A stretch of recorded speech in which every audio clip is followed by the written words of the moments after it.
আসসালামু আলাইকুম। আজকে হচ্ছে আমরা কচু শাক দিয়ে ভর্তা বানানোর চেষ্টা করতেছি। আর সাথে কি কি দিয়ে ভর্তাটা বানালাম এটাই আজকে দেখাবো আর কি। আমরা এখন চলে গেছি খেতে কচু শাক তোলার জন্য। আর কচু শাকের যে মাইস যে পাতাটা আছে ওইটাই আমরা তুলতেছি, মূলত আবাত্তি পাতা যেটা। আর এই ক্ষেতটা হচ্ছে এক সাইডে খেলাই আর এক সাইডে কচু। আর আমাদের কচু শাক তোলা শেষ, এখন আমরা চলে যেতেছি বাড়ি। আর বাড়িতে আইসা এই মূলত এই শাকগুলো ভালো করে আমরা বালতিতে এখন ধোবো। ভালো করে এরকম ভাবে ধোবো যাতে শাকের মধ্যে ধুলা বালু কিছু না থাকে। আর কচু শাক যেখান থেকে আনছি ওই জায়গায় অনেক পরিষ্কার, শাকের মধ্যে কোনো ধুলা বালু কিছুই ছিল না, মানে কেলাই ক্ষেতের মধ্যে হয়েছে তো মানে শাকটা খুব পরিষ্কার। তা আমাদের শাক ধোয়া শেষ, ভালো করে ধুয়ে নিছি। তো এখন হচ্ছে আমরা এটা কড়াইয়ে দিয়া হচ্ছে আমরা এটাকে ভাপ দিয়া মানে শাকটাকে সিদ্ধ করব, ঠিক আছে। ঢাকনা দিয়ে ডেকে দিব যাতে এটার ভাপে এটা তাড়াতাড়ি সিদ্ধ হয়ে যায়। আমরা একটু লবণ দিয়ে দিচ্ছি, কারণ লবণ দিলে হচ্ছে এটা তাড়াতাড়ি সিদ্ধ হয়ে যায়। লবণের পানিটা পাইলে এটা একদম কচুটা নরম হয়ে যায়। আর যে কোনো জিনিসই সিদ্ধ করলে লবণটা দিলে এটা তাড়াতাড়ি হয়ে যায়। আমাদের লবণ দেওয়া শেষ, কচু সিদ্ধ হয়ে গেছে। এখন কচুগুলোকে হচ্ছে নামাবো, কারণ এগুলো সিদ্ধ হয়ে গেছে। এখন নামায় বাকি যে কাজগুলো আছে ওইগুলো করব।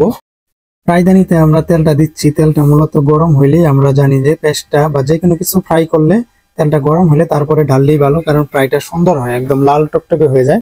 আমাদের পেঁয়াজটা এখন ডালা শেষ, এগুলোকে সুন্দর করে ফ্রাই করব। ফ্রাই করে এগুলোকে মানে ভর্তা বানানোর জন্য মানে যে উপযোগী একটা ফ্রাই করা হয় লাল টুকটুকে ওরকম করব আর কি। আর যেহেতু আমি বাহিরে বিদেশে ছিলাম, রান্নার একটা অভিজ্ঞতা আমারও আছে। আর আম্মার থেকে আমি কিছু আইডিয়া নিলাম যে এই শাকটাকে কিভাবে ভালো করে রান্না করা যায়। আর পাতাখড়ি দিয়ে রান্না করতেছিলাম, এটা একটু সমস্যা হইতেছিল, যেহেতু গ্যাসের চুলা দিয়ে করলে হয়তো ভালো হইতো।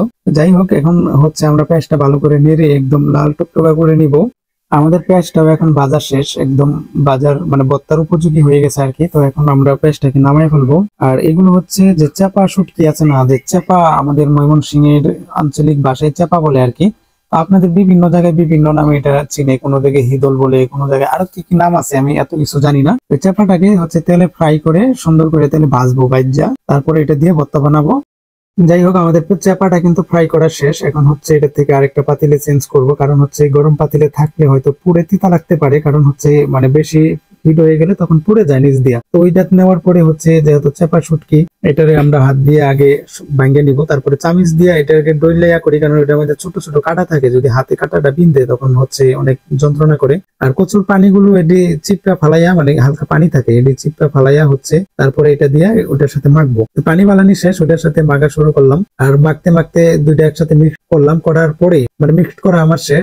মুখে নিয়ে একটু টেস্ট করে দেখলাম লবণ তেল সবকিছু ঠিক আছে। তারপরে হচ্ছে এগুলোকে আরেকটা পাতিলে, ওই যে আগের পাতিলটার মধ্যে নিব, ওই ফ্রাইদানিতে নিয়ে এটাকে আবারও একটু গরম করব, কারণ হচ্ছে যে কচুর নিচে যে পানিগুলো থাকে, মানে হালকা পানি তো থাকে, এই পানিগুলো যাতে শুকিয়ে যায় আর খাইতে যাতে একটু টেস্টি হয়, এই জন্য এগুলো করলাম।